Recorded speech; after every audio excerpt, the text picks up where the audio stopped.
Morning. You alright?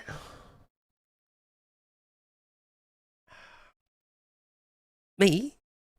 Oh, yeah, yeah. No, all good. All good, thanks. Yeah, yeah, yeah. It's now Wednesday, isn't it? We're on Wednesday, Harry? Is that right? Yeah. It is Wednesday, isn't it?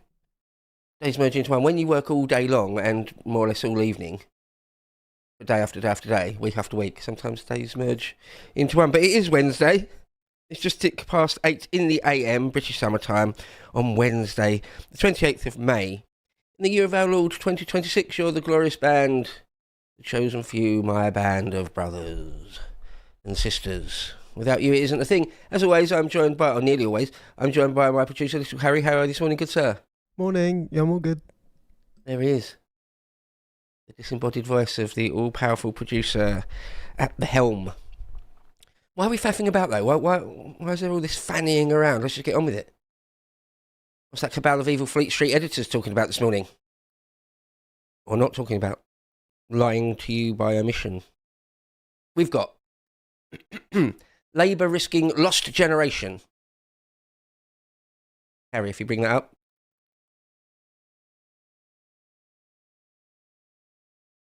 Okay. There you go. Labour risking lost generation of young people who aren't in work or education. NEETs. Not in education, employment or training. There might be millions, or lots of them anyway. That's what that is. We'll talk about it. And Britain's gone balmy. It was hot again yesterday. All right. There's other things as well. We'll get into it. All right, the Daily Mail. Pure slop, the Mail. Really is. And I say it all the time, or every day, in fact, but it really is pure subversion. Globalist subversion. They're not on your side. They're not on your side. You think sometimes because they print an article which is based or seems based, they'll say something patriotic, they'll print sometimes someone that's moaning about migration or something. Don't be fooled. Don't be fooled. They hate the native people of these islands. Hate them. Try and undermine them. Work against them. That's the Mail. That's the Mail group. Don't be fooled. Leftists moan, oh, the Mail is so right-wing. No, it isn't. No, it isn't. No. It's slop. Wearing the onesie of a nationalist. All right. Something about Kate Moss. If only people knew how witty Kate Moss was. She's not. Don't worry. Like when people try and say, oh, George Bush Jr. was really clever and quick behind closed doors. No, he wasn't.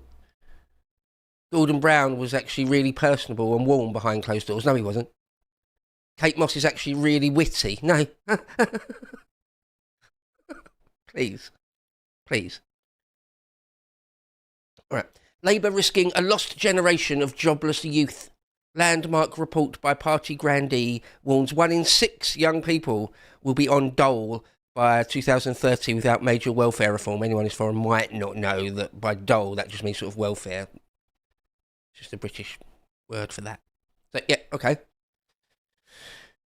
Yeah, there's far too many people in this country for how many jobs there are to go round. Yeah, you flooded us with millions of new people. Millions. There's some reports, we might see it later on the main websites, saying like for every one job that goes to a native white young person, there's like 20, was it 20, 25 jobs go to a new person, a migrant even, an actual migrant. Yeah, that's just one of the terrible consequences of flooding us with hundreds of thousands net of new people every single year. Gross millions of people every single year, is it ruins the job market. There's not enough jobs. Quite simply, there's not enough houses, there's not enough jobs, there's not enough doctors, dentists. But you try and talk about it. If you want remigration, you're an evil Nazi. Hope not hate will try and destroy you. Try and add you to that list of jobless people. The corporate mainstream media. Like the Mail, try and destroy you. The Express. If you try and talk about it, you'll just get countered with more safe and legal routes, actually, bigot. That's what they do, that's what they say. Madness, isn't it? Absolute suicidal madness. Open borders and globalism. And outgroup preference. Okay, this young woman was in Sheffield, having a night out, completely innocent. Some disgusting gangster started shooting. She got hit in the crossfire, killed. Brilliant. Thanks, Blair. Thanks, Cameron. Lawless Britain.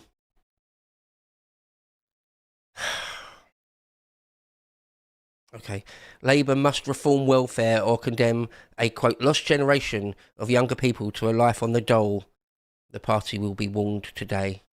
Alan Milburn. Former Labour cabinet minister Alan Milburn has made this report, was talking about this. That's funny. That's funny. I seem to remember Alan Milburn being involved in New Labour from the very beginning. Being involved at the heart of the Blairite project from the beginning. Even he was in government during the Brown years as well. Weren't you, Alan, responsible for the state of the country we're in to some degree, to a large degree?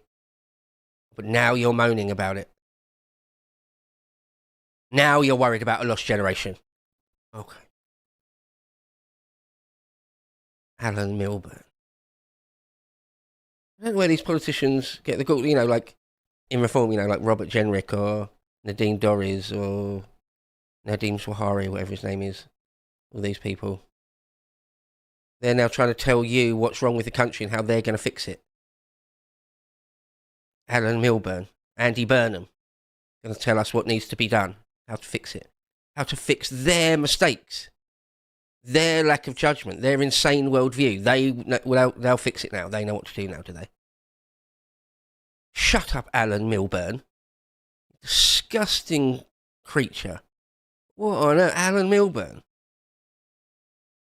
Get in the bin of history, Alan Milburn. Oh, these people. The iPaper call for welfare reforms. This is probably the main story in the papers on Fleet Street today.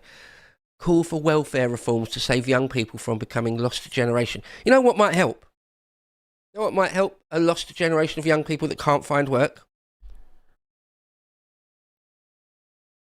A giant program of remigration to get rid of the millions of people in this country, foreign-born millions of people in this country. And ease pressure on job markets. That would help, wouldn't it? No, can't do that. More safe and legal routes, if anything. Someone like me, someone like us, someone like Rupert or whatever will say something like that. Nope. Instead, we'll put a Muslim woman as Home Secretary who will just try and browbeat you and tell you more safe and legal routes, if anything. That's what you get. That's what they give you. Britain faces a, quote, a generational fault line, says Alan Milburn. A generation you've condemned to this, Alan, in which more than 1.25 million young people could be out of work unless Labour takes action. Worklessness czar warns. A worklessness czar. Okay, alright.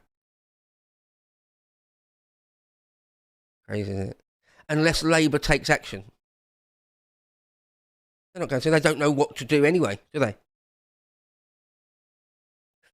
There's certain things like remigration they just won't do, won't even consider. And beyond that, they've got no plan. They don't know what to do and don't care. Ultimately. Alan Milburn warns that, quote, first rung of the career ladder, quote, is now out of reach for many young people not in employment, education or training. Well, you don't say. Oh, what an incredible observation. I mean, I remember when I was young, straight out of uni, the hardest bit was, by far the hardest part, was starting the thread of a CV, a curriculum vitae. Starting the thread, getting a first proper job. because then you start the ball rolling, right? You start building a CV, and if and when you need to apply for other jobs, it's not just empty. It's not just like, I went to school, I did A-levels, and I went to uni, and then nothing. I had a summer job in a pub. The hardest bit is getting that going. Yeah. You need to get a little, even back then, in like the late 1990s, early 2000s, it was quite hard. It was difficult, really quite difficult. You have to get a bit lucky. Isn't more who you know, really, isn't it, unfortunately? Nepotism makes the world go round. You either need a little bit of nepotism somewhere or get lucky. Or work really, really, really hard at it. That's one thing I would say to young people that are struggling to get jobs, that really want a job, really badly, desperately want and need a job, failing to get one. All I'll say is, you've got to work really hard at it. They say, oh, I've applied for dozens and dozens of jobs. I've applied for hundreds of jobs. Well, just keep going. You've got to keep applying, keep going. You've got to throw a lot of muck at the wall until a tiny bit of it sticks. It's a grind, right? You can't just get up at midday and apply for 2 or 3 jobs in a half-assed manner. And then say, oh, I'm trying to find a job. No. Make it a full day's work. Do like 8 hours of it a day, day after day after day. Because eventually, once you do get that thread, once you do finally get a job, stay in it for a while, don't get fired, then you've got the ball rolling. And that's the hardest bit. It's the hardest bit. I feel sorry for very young people that are struggling with that. Right? If there's loads of people going for the same job, and one person's 10 years older than you and got 10 years experience, they'll get the job and you won't. It's tough. You've got to do some crappy jobs when you're young. You think, oh, you know, I'll come out of uni. I'm bright, I'm clever. I've got a good degree even, maybe. Think, oh, I'll walk straight into a decent job. Probably won't.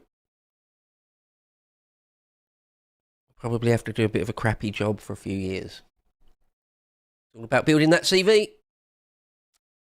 All right, the venerable times. This woman tried the dangerous frog poison detox, don't care. And this poor mother, 30, dead. Because our society is now low trust, high crime, and the police don't really do their job properly. Allow organised crime to absolutely run rampant and out of control. And when they do catch them, put them in prison, they give them very, very light sentences, and parole boards just let them out. Or not even that, they're just let out. Isn't it thousands of people just let out of prison? Hundreds, certainly, a year. How weird is that? Just one more victim to throw on the pyre of broken Britain. In Beau's Britain, I would make the judicial system draconian.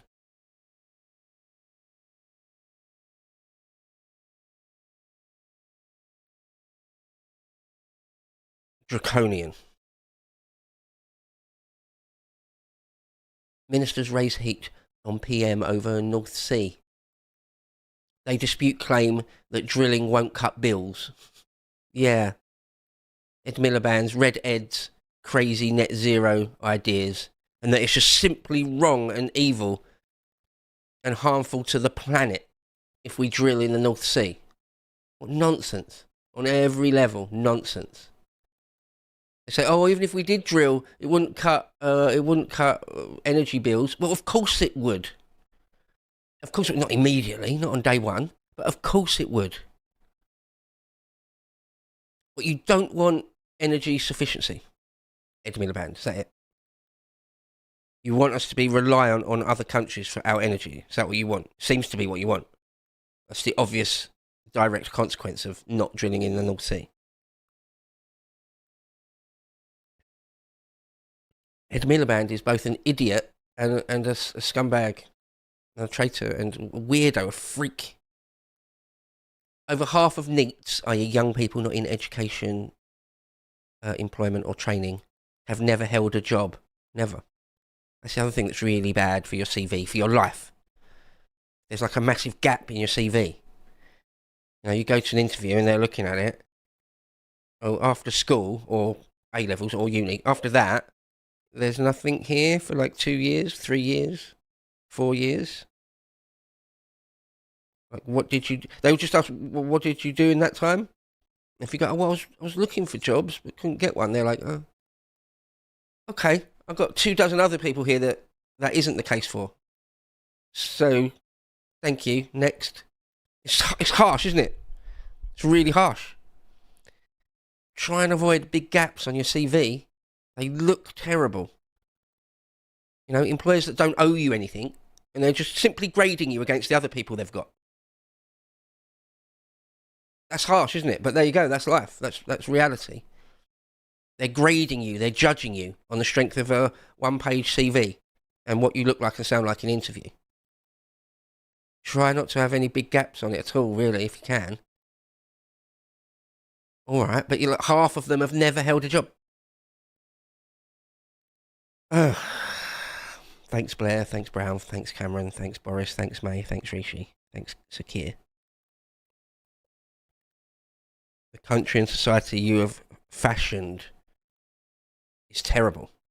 It's broken. The Metro. Ugh. Ugh. Metro. Temperature falls a little bit, but costs rise. Heating bills up. Britain's gone balmy. I mean, all right, I'm just not even gonna... Okay, you get it. You know. The Express, so it's a good paper. You can read your Express now. And just like the Mail, complete globalist slop. Look, schoolboy chorister runs 3 businesses. Does he? Does he?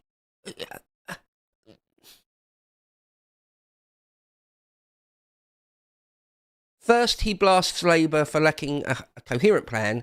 Now Tony Blair says it's time to scrap Ed's net zero fantasy. Yeah, good. I agree with the Dark Lord on that, on his dark throne in a land of Mordor where shadows lie. Agree with him on that. It is an insane fantasy. Completely insane. That CO2 at all, let alone man-made CO2, drives climate change. 400 parts per million CO2 in the atmosphere. That doesn't drive climate change. That's all CO2 as well, not just man-made CO2. That drives climate change, and therefore we can't or shouldn't burn fossil fuels. Nonsense. Nonsense. There's a show on TV called Line of Duty, which some people like. I've never seen it. It looks really lame. It's coming back on TV. Okay, don't care. All right, there you go. Helena Bonham Carter is the last of the English fashion eccentrics. I've always thought Helena Bonham Carter's like quirky fashion thing was really performative and try hard. Always thought that. Really, that's your natural style, is it? You're not just trying really hard to get noticed, written about. Pathetic. Pathetic. The Daily Telegraph, the Daily Telegraph. This black woman here says, I was a Palestine activist. Then I went to Israel. Who is she? Nobody. Nobody. Do we care what this absolute nobody young black woman thinks about the Arab-Israeli-Palestinian conflict? No. Oh, I wonder if her analysis goes back to the 7th century. I wonder if she's steeped in the history of the ancient world. She's going to start her analysis at Sennacherib, is she? Yeah? She's going to go into a deep dive into the PLO.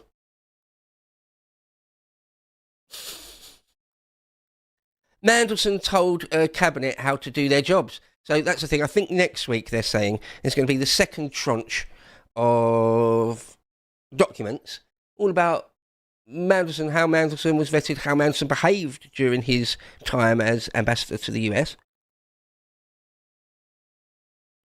Why it's taken them so long to release these documents, I don't know. They've certainly had them ready for a while. Okay. And it's expected to say that he was some sort of puppet master. Disgraced peers' influence over ministers to be exposed in new tranche of files. Yeah, I read this article sort of saying that whilst he was ambassador to the US, he would just... We've already talked about it a number of times, haven't we? How he is a grandee of the party, a big beast of the party. If you wanted to get on in the Labour Party, you needed the good wishes of Peter Mandelson. If he wanted to just keep you down, end your career, just make sure you never got any sort of position or power in the party, he could do that. And you had to kiss up to him if you wanted to get anywhere. So that has always been the case. Pretty much always been the case. He was one of Tony Blair's henchmen. I was going to say captains, but let's say henchmen. And even then, even just like a couple of years ago, apparently he's just sending messages to a lot of people, a lot of ministers in government and stuff, what to do next, what their job should be, even as sort of fundamental as that. Not just what to do or say next, but what your role is in government. Mandelson.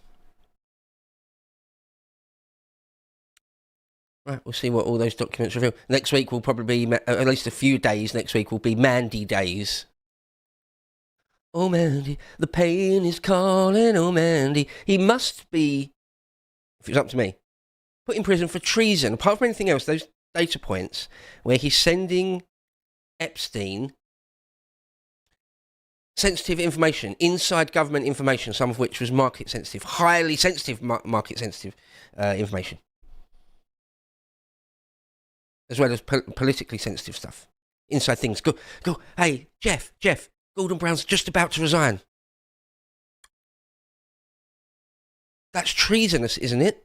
That's acting on behalf of a foreign entity, a foreign agent, isn't it? He should go to prison. Absolutely go to prison. HMRC, His Majesty's Revenue and Customs, puts trans users on fast-track VIP phone line. Oh. Weird. That's weird. There's some sort of special fast-track phone line for the HMRC that is for, what does it say?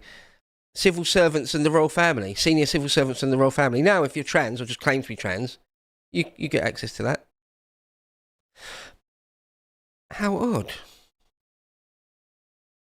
Well, not even trans, because now they just count cross-dressers as trans, don't they? Not truly sort of an intersex condition or a true biological transgender, which is extremely rare, isn't it? That is actually extremely rare. But you're just a man who likes to wear women's clothes and prefers it if people call you by a woman's name. Now you get access to a special VIP fast-track HMRC phone line. That's odd. That's really, really weird. Okay. All right, The Guardian. Ooh.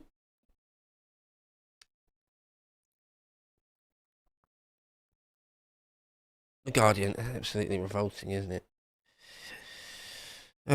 Okay. Mandelson vetting warned of ties to key figures in China and Russia and Israel. Look, if anyone's just listening to this, the headline reads, Mandelson vetting warned of ties to key figures in China and Russia. End of headline. Read the article, it says China, Russia and Israel.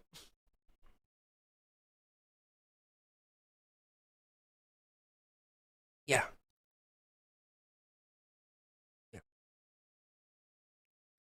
Wasn't Epstein embroiled in Israeli intelligence services? He was. He was close friends, good friends with Ehud Barak, who was the head of all Israeli intelligence services at one point, as well as head of all Israeli military, which would include military intelligence at one point, as being Prime Minister of Israel. Yeah. Ehud Barak went and visited Jeffrey Epstein a whole bunch of times. Jeffrey Epstein went to him and visited a number of times. Ehud Barak went to Epstein's island. Yeah. But Mandy was embroiled also with people in China and Russia. To what exact extent, we're still yet to find out, aren't we? But Mandy, like Epstein, was some sort of nexus of nefarious goings on, wasn't he? The Prince of Darkness. Tony Blair was the Dark Lord. Manson was the Prince of Darkness. The other thing is, if anyone who doesn't know, perhaps is foreign or quite young, it's been said a lot in the last few months. I'll repeat it again. Everyone knew, right? Everyone knew for years and years and years that Mandy was like a scumbag. He was a completely amoral operator. Everyone knew. Absolutely everyone knew. For years. Going back to the very early 2000s. Everyone knew. I do mean everyone.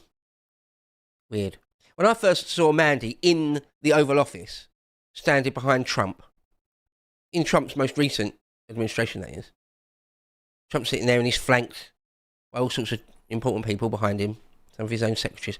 There's the UK ambassador behind him, Mandy. I'm like a lot of people must have been just like, twice disgraced Mandy that everyone knows is dodgy. Everyone. Should he even be an ambassador of any type, like a full Foreign Office ambassador of any stripe? That's weird. Why would...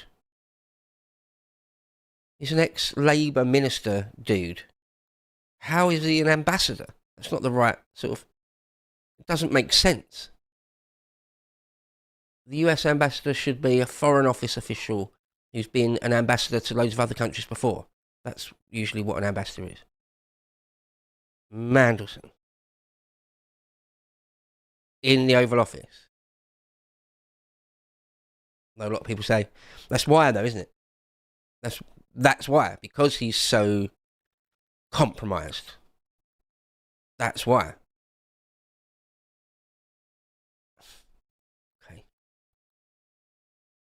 UK risks 25% rise in young jobless. All right. Inside Lebanon, a life of raids and bombings. Yeah, Israel is stepping up their war against Hezbollah in Lebanon, if anything. Yeah, I saw a clip the other day of Netanyahu saying, now is the time. I mean, literally the other day, like 2 days ago, maybe Monday. Now is the time to dial everything up. Israel issues evacuation order for swathes of southern Lebanon. Yeah. Nettie knows he hasn't got that long left in office. Perhaps on this earth he's no spring chicken. So he's got to do everything he wants to do, like now. All his dreams of sort of the project of a greater Israel or whatever. It's now or never for him. Okay. All right. Not that Hezbollah, not that I want to play defense of Hezbollah. Hezbollah are murderous Islamist scumbags. It's a horrible thing, isn't it? That's why I'm one of those people who don't want anything to do with any of it.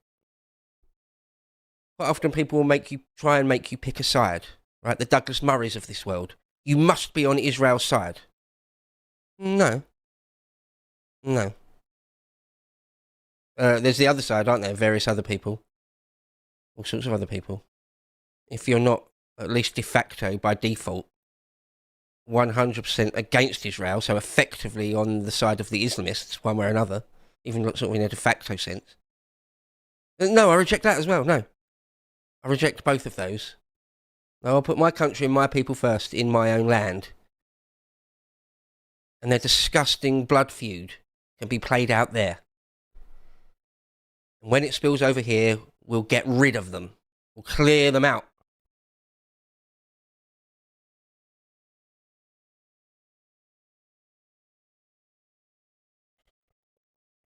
Someone in the chat says, seriously, move on. I'll talk about what I want to talk about for as long as I want to talk about, all right? I will move on now, though. Trump's war, the rising cost to you. 3 months into the military campaign against Iran, households pay the price, and worse is to come. Some of these figures, I feel like, when I looked at this morning, like, don't seem right. For example, it says, meals, the average meal, is up 89p. Feels like it's more than that. The daily shopping is up £7. Seems like it's way more than that. The average mortgage on a mortgage about 140 grand is up £821. Mine isn't. Nowhere near that. Guess it depends what rate you're on and stuff, doesn't it? Petrol up £14.63. Maybe that sounds about right, doesn't it? I suppose. Energy, £221. Yeah, probably about right. Fuel, which they're talking about, oil, heating oil, up 50%. I've got no idea about that, I'm afraid. I've never ever bought heating oil in my life, so I don't know about that, but there you go. Meanwhile, America's bill for waging war is $29 billion and counting. In the scheme of things, doesn't seem that much. I mean, it's a gigantic number, of course. Gigantic number, but it's more than 1.5 times what Britain spent on foreign aid in 2025. That simply just makes me think we're spending way too much on foreign aid. Way too much. Why are we spending tens of billions a year on foreign aid? It's mad, isn't it? That's one of the things I would stop very, very quickly. Very, very quickly. As soon as possible if I was in power. Standing on the steps of number 10 with my missus. And I walk inside, all the number 10 civil servants clap you in. Sit down at the desk. Bring me what I need to do. My permanent secretaries, bring me what I need to do to end nearly all foreign aid. Practically all foreign aid as soon as humanly possible. We haven't got the money. But we're borrowing money that we can't afford to repay, really. Barely afford to repay the interest payments on that borrowing to give away as foreign aid. That's mad. That's mad. We're stopping that. We're going to stop. We can cut that off. That's stupid. Obviously. That's stupid. All right. The Mirror. Some of the worst slop you'll get on Fleet Street. All right. Something about Kate Moss again. Do not care. Backlash for Blair. So, where Blair came out, do you remember? Was it Monday or yesterday? With his 5,000-word essay on everything that's going wrong with the Labour Party, in criticising Streeting and Bumham, King Andy Bumham, the first of his name, as well as Keir, just criticising all of them. You're not doing government right. There's been a fair bit of backlash on that. In fact, have a quick head over to the websites. Where was it? Bear with me 2 moments. Oh, here we go. On ITV News.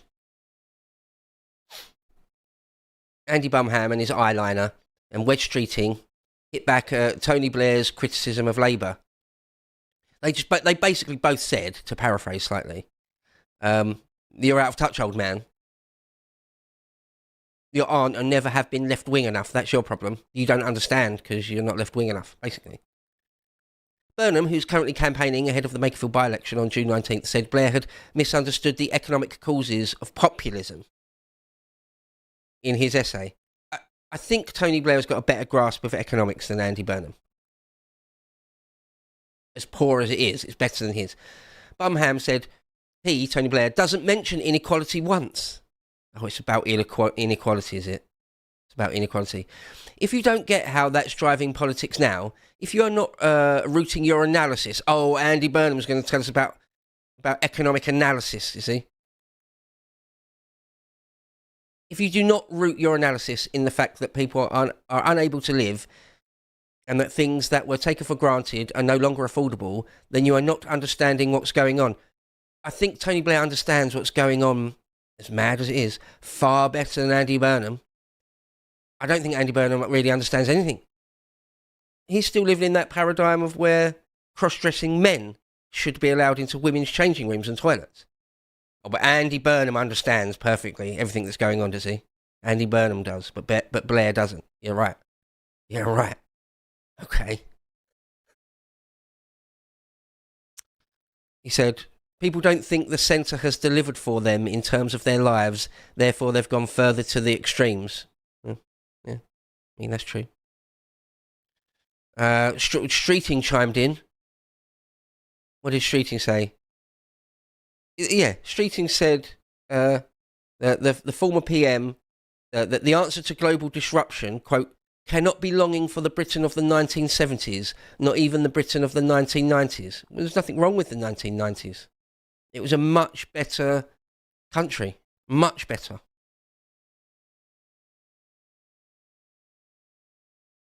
I mean, how old's Streeting? Does he even remember the 90s particularly? He must have been a little kid.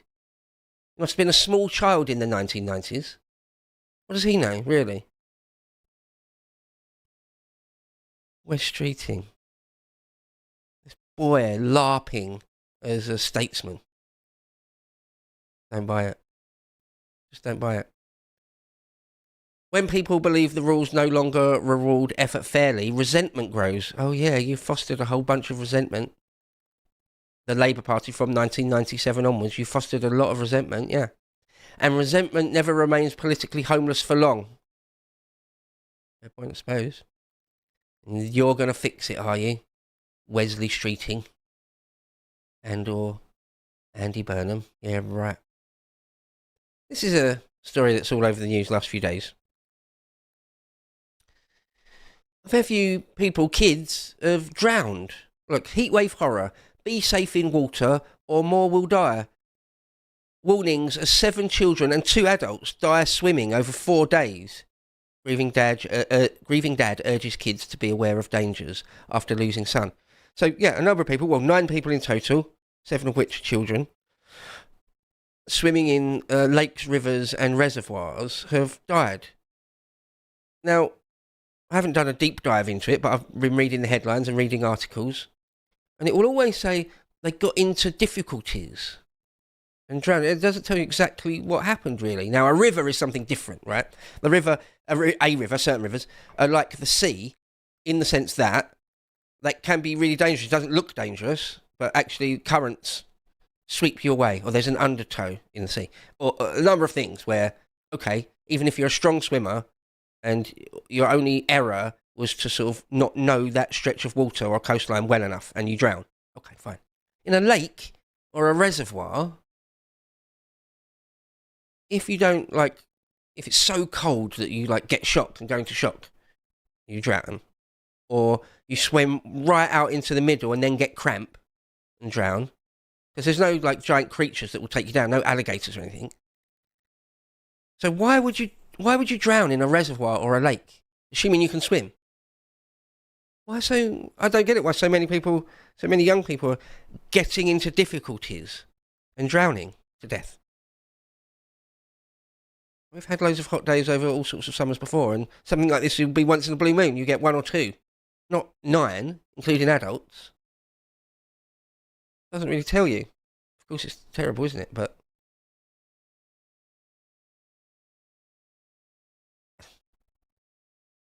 I don't know what to say. I mean, just, I suppose be careful. If you can swim, you should be all right in a lake or a reservoir. There's no real reason why you should drown. Is there? Am I missing something, profoundly missing something really obvious? I don't know. Unless you're unlucky, you get cramp or something like that. All right, the Sun. That Maya woman they're obsessed with for some reason. Katie Price. So, okay, slop. Of course it's a slop. It's the Sun. Katie Price, Jordan. This freak who was pretty 30 plus years ago, 30 odd years ago. And now she's in her 50s, isn't she?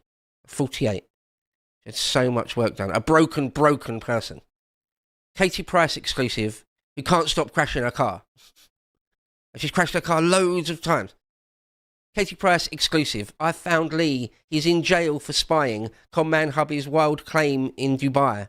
So she got remarried for God knows what time, third, fourth, fifth time, no idea, to this dude.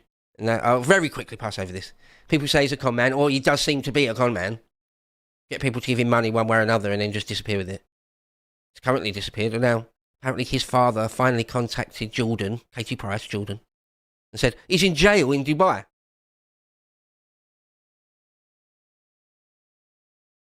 Because the authorities in Dubai think he was a spy on some level. Doesn't really add up, and I don't care. Let's move on. The Star, pure slop. Pure slop. Again, that show in Line of Duty.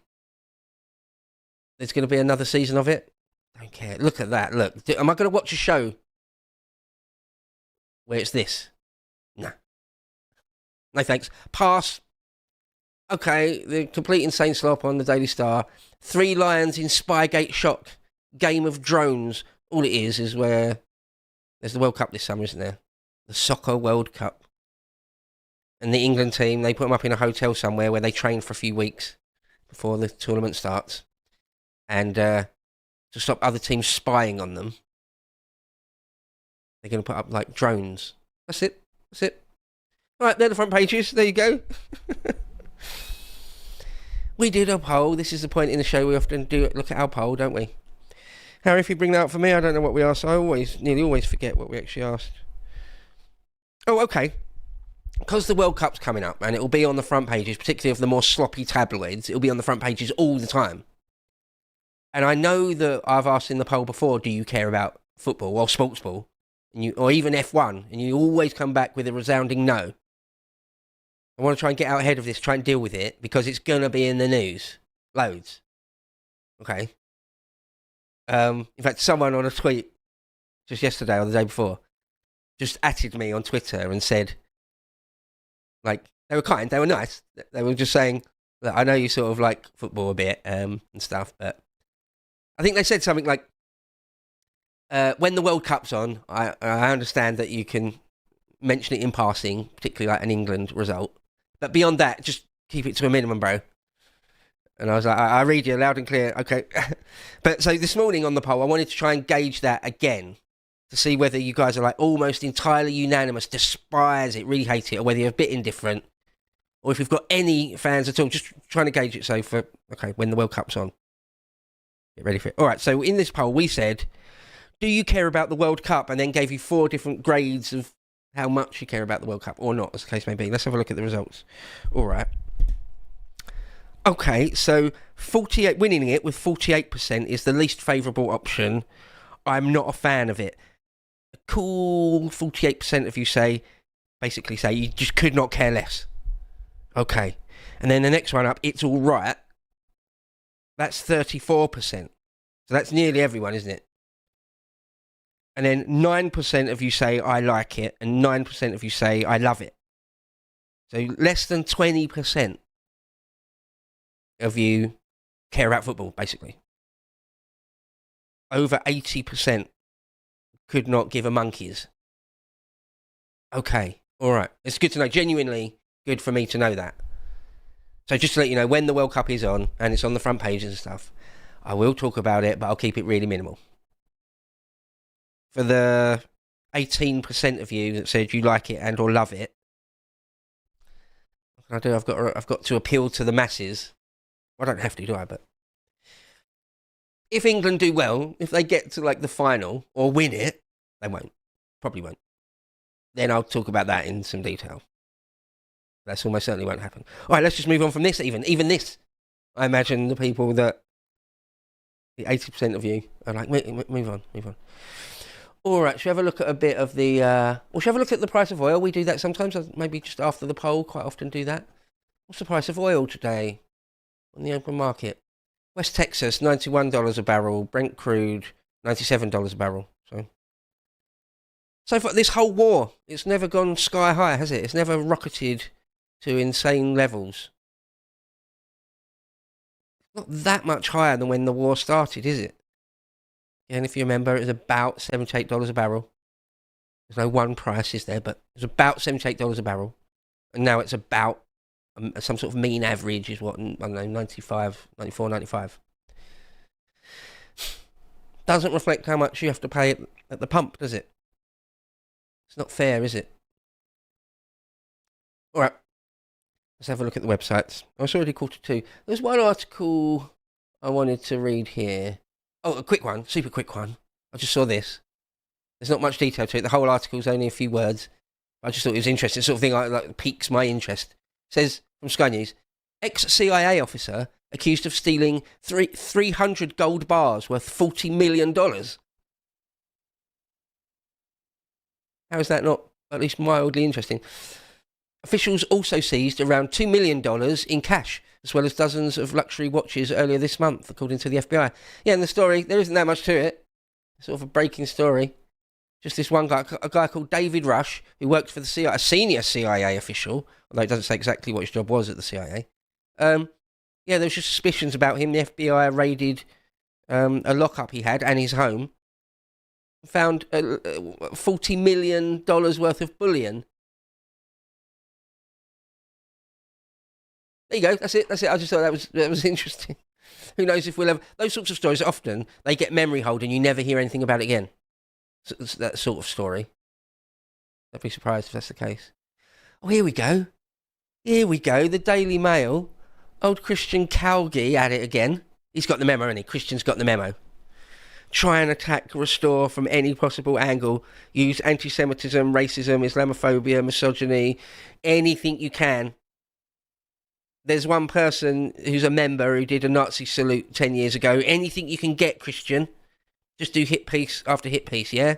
Good boy. Restore Britain reinstates sacked member who posed doing Nazi salute after furious backlash from hard right supporters. That's a mischaracterisation from the very beginning. Okay. They do old Lewis. Look, Lewis Brackpool. They're having a pop at Lewis Brackpool. They're having a pop at Harrison Pitt.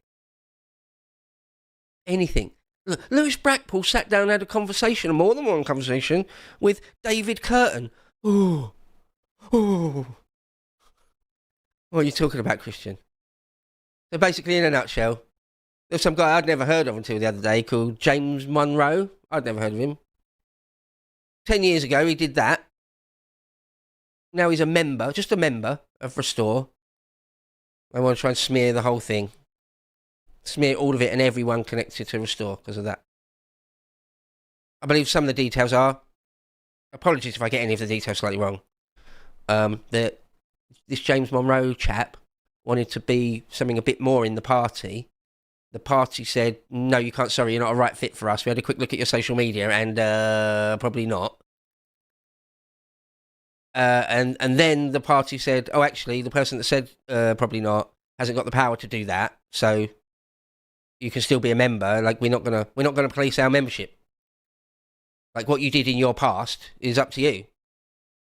You know, we might not let you run as a candidate or something, but you can be a member. Like, it's a nothing burger. Basically, is what it is. The fact that Restore, like any organisation of any size, will have some people in it which the legacy corporate mainstream media will find distasteful. Yeah, well done, Christian. Brilliant investigative journalism there. Amazing. You went on Twitter. Wow. Scoop of the century. It's a nothing burger. It's a complete nothing burger. What else have we got? What else can we get? What other dirt can we get? Yeah, Lewis Brackpool sat down with David Curtin. David Curtin, a completely legitimate politician. He's the head of the Heritage Party. Absolutely legitimate individual, David Curtin. But he's on the right. Yeah. Lewis had a conversation with him. Oh no. Harrison Pitt, again, had conversations with legitimate people who are of the right. What is it? Renaud Camus and Martin Sellner. Yeah, they're right-leaning people, yeah. They're based right-leaning nationalist types. And Harrison dared to sit down and have a reasonable, actually quite highbrow conversation with them. That's too much for the Mail and Christian Calgie.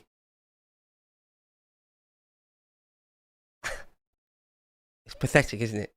It's pathetic. There you go, that's it. Really, really lame. All right.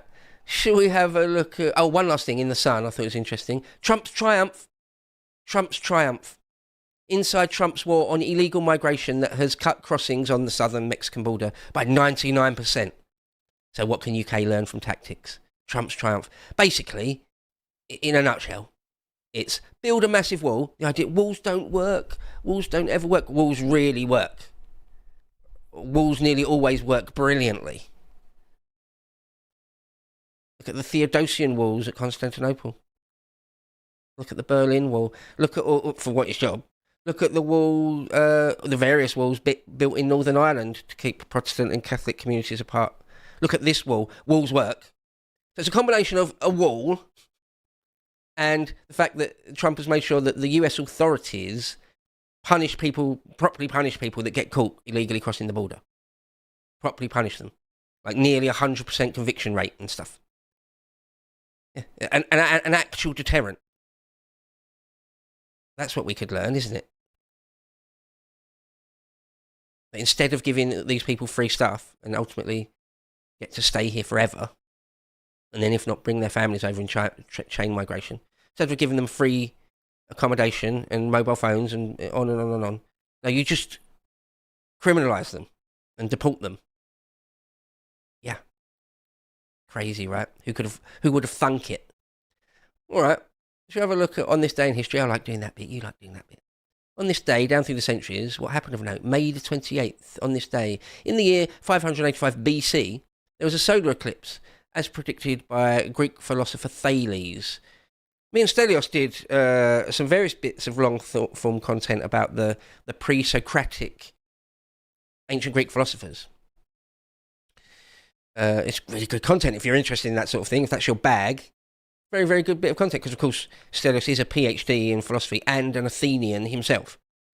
A literal, real-life Athenian philosopher. Stelios. So sat down with him, made more than one bit of long-form content about the pre-Socratics. Thales is one of those. So that's there, behind the paywall on lotus.com. You consider signing up for £5 a month for membership. So Thales predicted the solar eclipse in 585 BC, which occurs while the Lydians are at war with the Medes and leads to a truce. It is one of the cardinal dates from which other dates are calculated. Yeah. Yep. Okay, on this day, in 1431, Joan of Arc, the Maid of Orleans, is accused of lapsing into heresy, again, by donning male clothing, providing justification for her execution. Harry. Yep. Beau's Epochs. My history themed show, behind the paywall on lotus.com. Do you think I'll talk about the Maid of Orleans on there for a few hours? Oh yeah, more than once actually. A really early epochs, I decided just to talk about Joan of Arc. Then, later, like 4 years later, I do a really long form bit of content all about Henry V and what happened to the English after the age of Henry V. I'll talk about it again, basically. So you can find quite a few hours of me talking in quite a lot of detail about Joan of Arc. A truly, truly remarkable woman, girl. Unbelievable. It's almost unbelievable. She would lead men into battle. A 17-year-old illiterate French girl leading a demoralised French army into battle. Literally as well. Storming English redoubts. Mad. In the end, we captured her. Told her to recant her heresy and her evil. She said she heard voices. She heard the voices of angels. Or even demons, I think. And we were just going to put her in a nunnery forever. Just make sure she never gets out. But then she sort of recanted on her recantation, if you know what I mean. She as far as we were concerned, she'd lapsed back into heresy. So we burnt her alive. Okay, on this day in 1588, King Philip II of Spain dispatches the Spanish Armada under the Duke of Medina Sidonia from Lisbon, Portugal, to invade England. On my channel, on History Bro, I've got a really long form series about Drake, Sir Francis Drake. History Bro on YouTube for free. There's no paywall there. Everything there's free. Obviously, in that, talk all about the Spanish Armada in quite a lot of detail. And when I get up to the Elizabethan age on epochs, I shall do it again. There you go. Right, the Trail of Tears. On this day in 1830, US President Andrew Jackson signs the Indian Removal Act, a key law leading to the forced removal of the Cherokee, Chickasaw, Choctaw, Creek and Seminole tribes out of Georgia and surrounding states, setting the stage for the Cherokee Trail of Tears. There's certain things in history, though I'm like, a partisan of the West and play defense on behalf of like the British Empire and stuff. There's certain things you can't, it's difficult to defend, right? There's certain things where the anti-Western narrative just isn't wrong. When I think that's the case, I will say so. Like for example, I think yesterday, wasn't it? I mentioned the UK Soviet invasion of Iran in like 1943 or during World War II. Very, very difficult to justify that, really. This is one of those ones. Yeah. A lot of woke people and Native American people despise Andrew Jackson, despise him. Because the Trail of Tears, I mean, he had legitimate reasons in his mind in the 19th century paradigm for doing what he did, okay. But the Trail of Tears was basically a death march. Just keep marching until a lot of you die of exhaustion and exposure. Can't justify it. Can't. Anyway, all right. On this day, 1936, Alan Turing submits Uncomputable Numbers for publication, in which he set out the theoretical basis for modern computers. Very interesting. Alan Turing, a very interesting person. Very, very, a true genius type person. He worked on the Bletchley Park stuff, didn't he? And the breaking of the Enigma and all sorts of stuff, as well as he was just a true mathematical genius, wasn't he? They made a film about him, didn't they? With was it Cumberbatch? He was also homosexual, and back in those days, it was illegal to be homosexual. And he was sort of caught, put on trial for the crime of being homosexual, and chemically castrated. They make you take drugs so that nothing works down there anymore. That was in the 1940s, I think that was. Not that long ago. And that sent him into a spiral of depression, and he killed himself. Bit bad, isn't it? All right, on this day, 1972, White House plumbers first break in at the Democratic National Headquarters and install listening devices at Watergate Complex in Washington, D.C. Again, on Harry.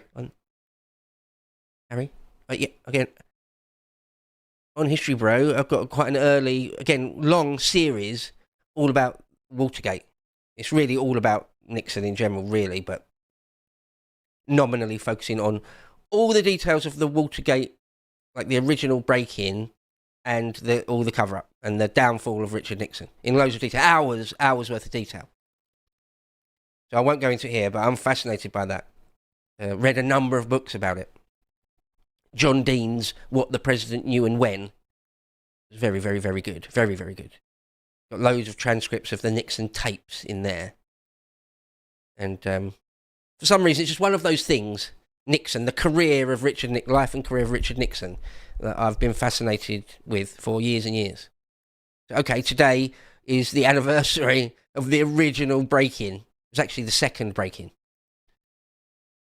They broke in one time before and just completely got away with it. But the bugs weren't placed just right.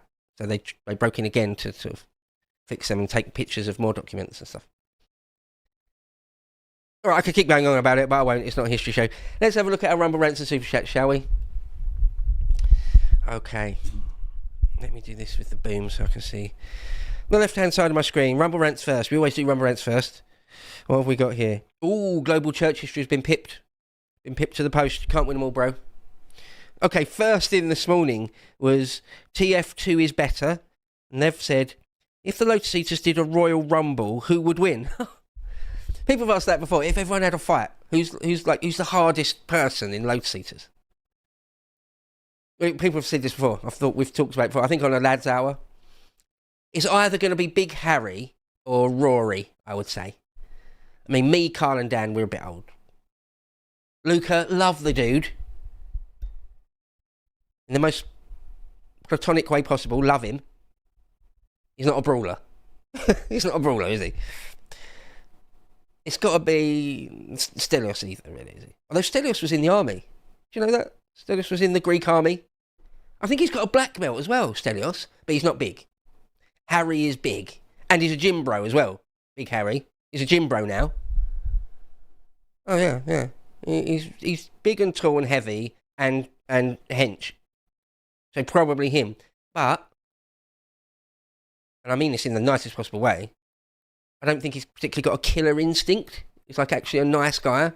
Whereas Rory, who's not little, he's not as big as Harry, but he's over 6 foot. He plays rugby. So, you know, got that gear to go into where I can hurt you. And I quite enjoy it, sort of a gear. It'll be out of Big Harry and Rory. If Big Harry and Rory had a one-on-one, who knows? Might be close. I'll probably put my money on Harry because he's just bigger and stronger, longer reach. He's just a physically bigger man. So probably that. Speed and aggression counts for a lot though, doesn't it? It's almost everything actually, isn't it? Speed and aggression. How often, like in Japan or something, they'll do some weird freak match where it's some giant dude versus a little guy. But the little guy is like one of the best fighters in the world. Quite often the little guy will win. Not rare. Okay, we'll move on from that. Spent a bit too much time on that. All right, Global Church History today says, on this day in 1258, the Treaty of Paris, which ceded the Channel Islands to England, was signed, later ratified in December 1259. Yeah, that'll be, what will that be? That will be the reign of, must be Henry III. What's the reckoning? I've got long form content all about the reign of Henry III. It's all there. It's all there. That was the one where John, the king before, Henry III was the son of King John. John had lost loads and loads, or a few battles and loads of land in France. Because before that, his father, Henry II, was the Angevin Empire, where the King of England controlled all the way from like Scotland to the Pyrenees.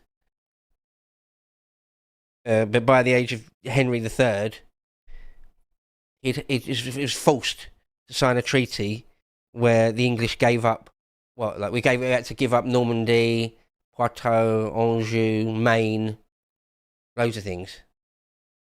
It was allowed to keep Gascony and the Channel Islands. There was a low ebb. Went from the Angevin Empire, all-time high, really low ebb during Henry III, and then the 100 Years' War where we start winning again. The Battle of Tours, Crécy, Agincourt, and then we lose it all again in the age of Henry VI. Yeah. Swings and roundabouts. Okay. It's all there. Anyway, it's all there. Not me talking about that for hours on end. £5 a month. It's a good deal. All right. The other factoid you give us this morning is, on this day in 1871, the Paris Commune was defeated with communards executed en masse. Yeah, we talked about that the other day, didn't we? It was on the website. It was like the big... depends what day you want to say was the beginning or the end of these things often, isn't it? Yeah, we talked about all that before, didn't we? How the Germans had beaten the French at Sedan, marched straight to Paris, actually marched round Paris, didn't actually enter it. Made the French sign a humiliating treaty at Versailles, shades of the Hall of Mirrors in 1919. But the French government collapsed. Loads of commies took over Paris for a while. Chaz style. In the end, the French army had to go in there and arrest loads of them and execute loads of them. Yeah, and commies to this day think it was brilliant. Not that they got defeated, but that the commune itself was brilliant. It wasn't. It was a complete nightmare, like Chaz, like that chop. Of course it is. Communism always fails badly. Ends in misery and suffering. Every time. Every single time. TomRat247 says, abolish the minimum wage, institute negative income tax, make something like Coursera, or I don't know what Coursera is, or LinkedIn learning free to those out of work. Loan them a Chromebook. Make our borders a fortress. That's not a bad platform. It's not a bad platform at all. Can I disagree with any of that? Not really. Yeah, okay, cool, good. Yeah. The man who knows his stuff there, Tom Rat. Okay, Fallen Firebird says, a person's view on resource extraction really is an IQ test. even if you do want environmental progress, whatever that means, a thriving economy and tech is the best remedy, not economic suicide. Yeah, quite right, yeah. Statements of undisputable fact there, yeah. Yeah. Absolutely. JC Warlock says, it's my understanding that carbon is always the result of heating. That's why all the carbon spikes on core sample data indicate carbon lags to heating. Also, carbon dissipates heat very effectively. Yeah, we've had levels of carbon dioxide in the atmosphere on Earth stupendously higher than they are now. What did it lead to? Megaflora. Massive plants, which in turn could lead to megafauna. Massive animals. I think that CO2 in the atmosphere will lead to a runaway greenhouse effect, like on Venus or something. I mean, maybe, eventually, it'd have to be astronomically higher than it is now. Not ticking up by a few parts per million every few years. It's been way, way, way, way higher. Millions of years ago, I'm talking about. Yeah. It just led to giant plants, basically. Like lily pads that are meters across. Trees that are like much bigger than trees we have today, much bigger. I'm talking about in the Cretaceous. Or even long before that, even. All right. JC Warlock again says, I will say Loch Ness Castle monster till you look up Fort George on Google Maps and confirm it's a dragon's head. Lol. I keep meaning to do it, don't I? Harry, can you try and remind me? It's one of those things that I'll say, yeah, I'll look that up and I mean it, but then I just move on with my day and forget about it. I've got 1,000,001 things I'm trying to juggle, to be perfectly honest. Harry, if you can at some point say, remember JC Warlock's asking you to look at that Loch Ness Monster thing? I'll try and remember, mate. I will try and remember today. Okay, thank you. So you got to respect the grind of JC Warlock repeatedly saying that. Okay, next one here is from a name, Hiro Sanchikiban. I'm not even going to do a second attempt at that. Sorry if I'm getting it completely wrong. This person says, Reminder Mandelson was the one who got death penalty for treason removed.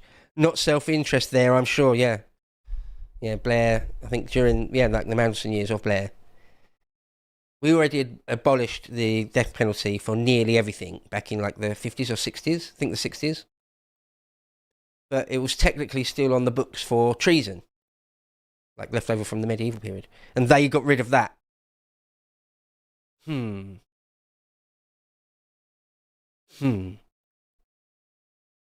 Interesting, isn't it? Right. Fallen Firebird again says, reservoirs have machinery under the surface. Oh, okay, maybe I was missing something. Machinery under the surface, pipes, water extraction stuff, etc., which creates artificial riptides and unseen currents. Okay, I didn't really know much of this. Now you're saying it, I was like, oh yeah, I did know, but I'd forgotten all of that. Okay. These also start and stop, so it can seem safe until you're in. Right, okay, alright, if that's the case. Oof. Fair enough. I mean, that's the case for reservoirs. A normal lake won't have any of that, are there? And some of these people died in normal lakes. But a fair point, though, still good. I mean, not good, terrible. Okay. I remember not to go paddling in a reservoir. Oof, imagine getting like sucked in or mangled up by it. Oh. Alright. Interesting, though. Fair point. Thanks for sending that in. Genuinely interesting. Good to learn. Good to know. Right.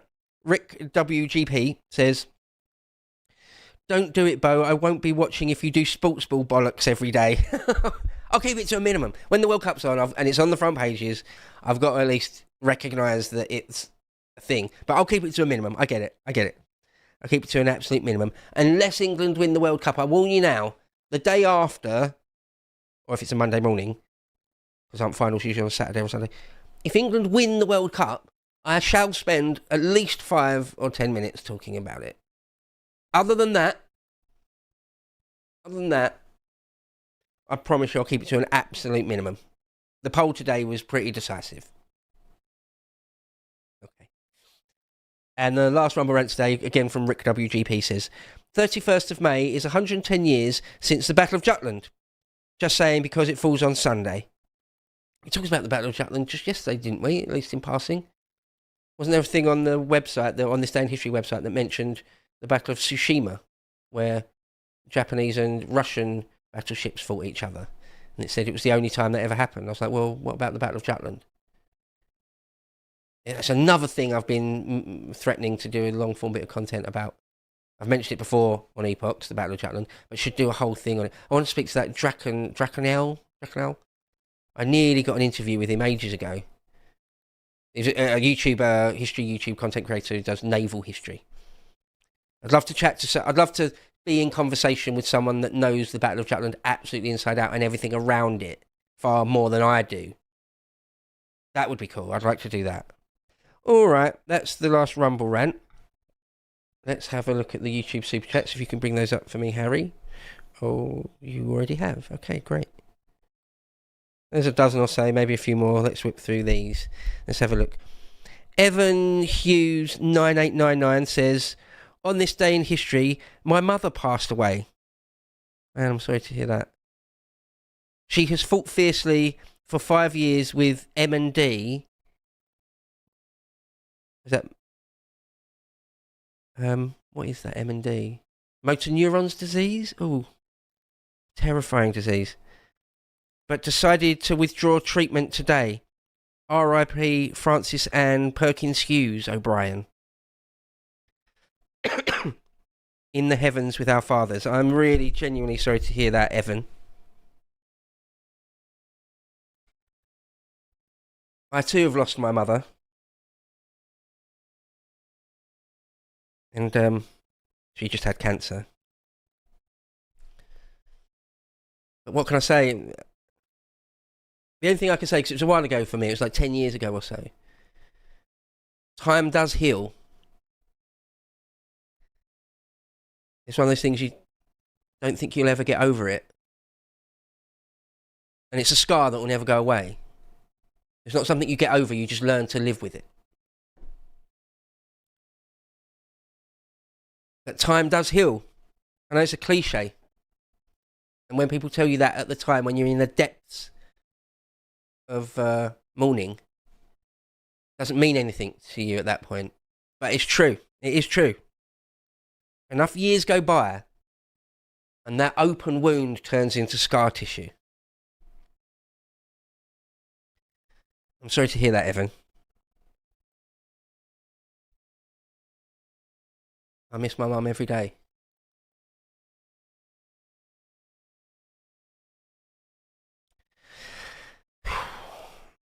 Okay. Don't cry. Beau. Don't cry. The History Simp says, if you could give any historical figure medicine to save them, that's interesting, who would it be and why? That's a great History Nerds question. I've considered Alexander the Great, Henry V, and Baldwin IV. Oh, the great picks. Tell you what, Henry V is a good pick. It might actually be my pick. That's a great pick. Some of these other, like Baldwin V had what, leprosy, wasn't it? Like late stage leprosy. Well, eventually late stage leprosy. Alexander the Great probably had all sorts of things wrong with him. Wearing himself out, alcoholism, kidney failure, whatever. Whereas Henry V, put him on a drip and give him some antibiotics, he would have been all right. He was still young and vital. He got dysentery. Give him nice, clean food, lots of liquids, put him on a drip, as I say. Antibiotics, he would have been fine. He only needed to have lived another, 3 months or so? I think it was something in the order of 3 months. If Henry V, crazy amount of long-form content, 20 hours, 25, 30 hours, I don't know how many hours I did on Henry V. Crazy amount of content. If he'd lived for, I think, about another 3 months, he would have united the crowns of France and England. If he'd lived for another 10 years, 20 years, more, the whole timeline of European history, Western European history, would have been entirely different. And almost certainly in our favour, England's favour. I think Henry V. It's a good one. Okay, David Betts 1180 says, on this day in history, Battle of Goose Green, Falklands. Oh no, it's history, bro. Harry.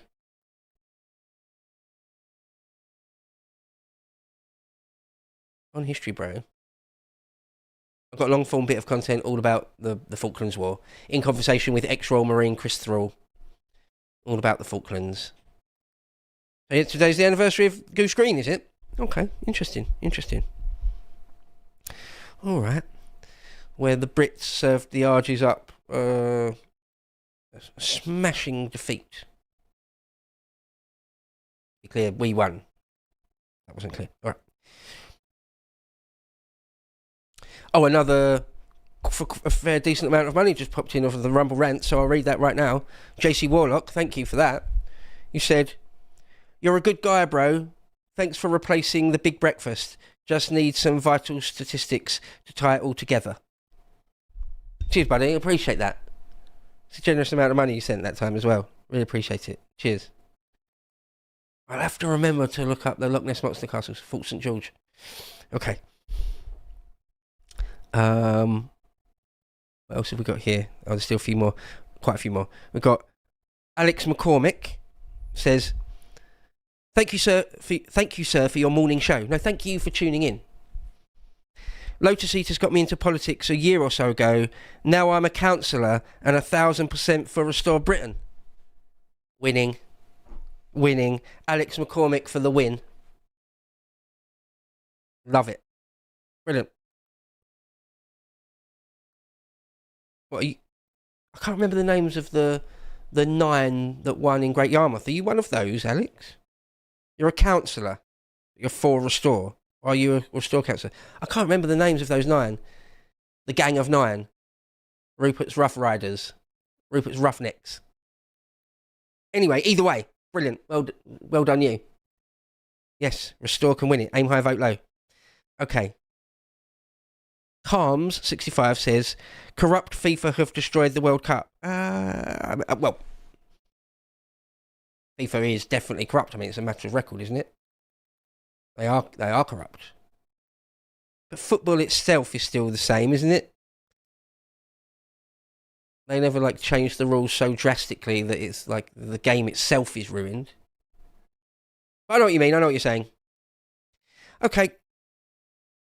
Cockney Corporal or Cockney CPL says, I knew Helena, I guess you talk about Helena Bonham Carter. I knew Helena when she was 15 and she had the same dress sense then.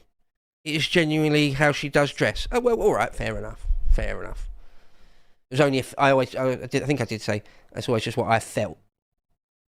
Fair enough. She was really pretty when she was young. You ever seen A Room with a View? Old, 90s, is it? 1990s? Like a young Helena Bonham Carter in that. Okay. David Betts, again, says, I work in the demolition sector. Cool.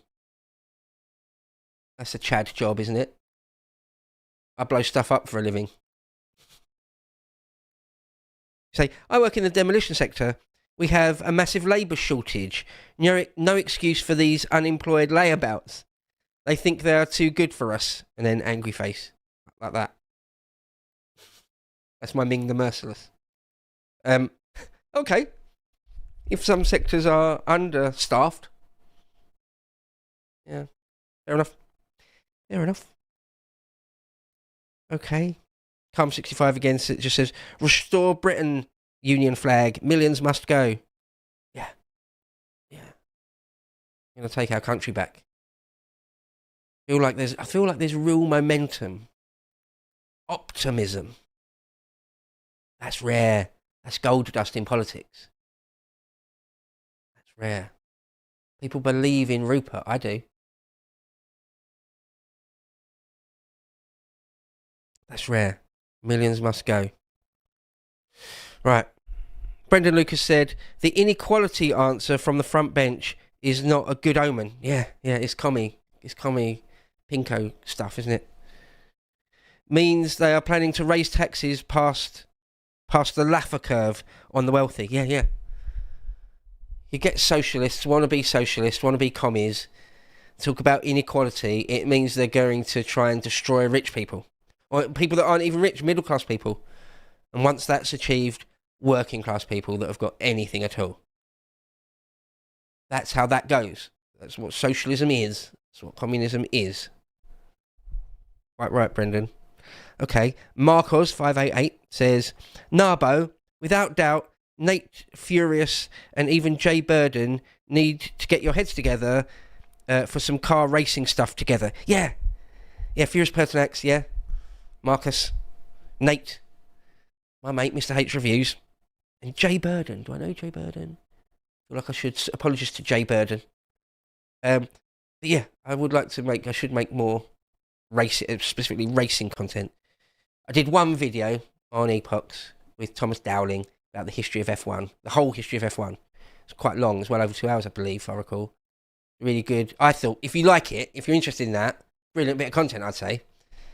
If you couldn't care less about racing and Formula 1, give it a swerve. But yeah, I'd like to make more stuff about cars and racing. Brendan Lucas again says, it is believed Apple computers named themselves after the Alan Turing incident, but it's because Apple comes from Atari in the phone book. Oh, it comes before Atari in the phone book, right, yeah. Because there's a story about Alan Turing, isn't there, that I can't remember the exact details, but you're right, that he had an apple. Did he poison an apple and then eat a bit of the apple? And the apple with a big bite out of it was found on the table next to him. Something like that, if I recall. I can't remember exactly. People said, oh, that's Apple's logo. Alan Turing's suicide apple. But that's just not the case. Yeah, I think you're exactly right. Okay. Ricky Allen, 2195 says, morning, Beau. Morning. Love the show. Cheers.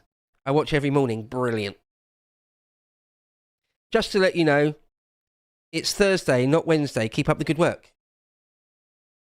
Harry, didn't I specifically ask you to confirm it was Wednesday? And you was like, yeah. Yeah, that was my fault. Okay. Well, thank you, Ricky Allen, for that correction. I think I did it last week as well. I'm pretty sure I did it last week. I just said the wrong day. Honestly, days merge into one a bit. But thanks for letting me know. Thanks for the correction. Should be a bit more on the ball than that, shouldn't I, really? Yeah. Last night was Wednesday evening, wasn't it? So it's now Thursday. Quite right. All right, we've got 3 more here. Marcus588 again says, and it's in quote mark, says, all discussions of a single nonsense soy sports ball talking point shall be kept to an absolute minimum. Okay, I get it. The vast majority of you, 80% plus, don't care about sports ball. Loud and clear, fair enough. Brendan Lucas again says, well, the Hood and the Bismarck, great battleships, giant World War II era battleships. You say the Hood and the Bismarck briefly engaged each other. That's true, yeah, that's true. I believe US fast battleships also had a tangle with Jap battleships in New Guinea. Was that would that have been like the Battle of the Coral Sea or something? I think when people say battleships, they're talking about really, and nothing you've said there is wrong, by the way. I think they're getting a bit nerdy, a bit fedora tipper about it, that a capital battleship is a really, really specific thing. Not just any big warship. That's not a battleship. A battleship is like quite a specific type. And that them, other than one-on-ones, like the Hood versus the Bismarck or something, other than one-on-ones, plenty of those in World War II, where one side's got a number of battleships and the other side's got a number of battleships. And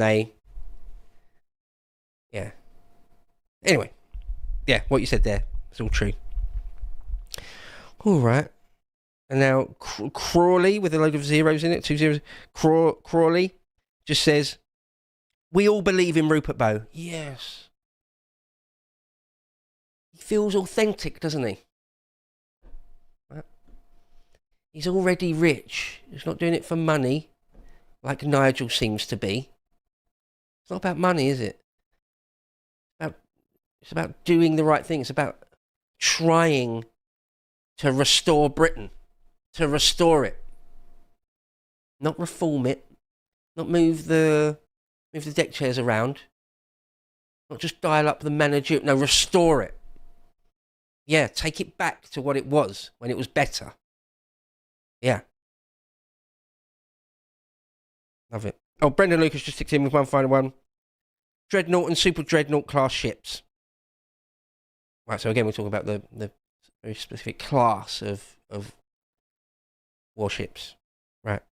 Oh, and another one just ticked in as well. May as well read it. Marcos 588 again says, "No, Beau, it's just an appropriate minimum." Was merely paraphrasing the Fat Herald from HBO's Rome TV show. Keep it up, mate. Oh, what had you said then? Oh, I get it. Yeah, I love HBO's Rome, by the way. It's great. I've watched it like half a dozen times. It's really, really good. An appropriate minimum. Right, okay, talking about Sports Ball, where you said... Oh, so it's in the voice of that town crier type character in ancient Rome, where he makes proclamations. All discussions of a single nonsense soy sports ball talking point shall be kept to an appropriate minimum. Are they? Right. Okay, all right, that was the last one. That's the show. It's now 26 minutes past 9 in the AM, British summertime, on Thursday, the 28th of May in the year of our Lord 2026. Thank you for joining me. Without you, it's not a thing. You're the glorious band, the chosen few, my band of brothers and sisters, the best people on earth that tune in live. Basically the best people in the world. You guys. All right, try and make the best of the day ahead. I understand it's going to be slightly cooler, in Britain at least, today. Carpe diem, seize the day if you can. I know it's not always easy. If you can, your time is precious, the most precious thing you will ever have. You only have this day once in your life, and once it's gone, it's gone. So try and make the best of it. All right then, until tomorrow morning, take care.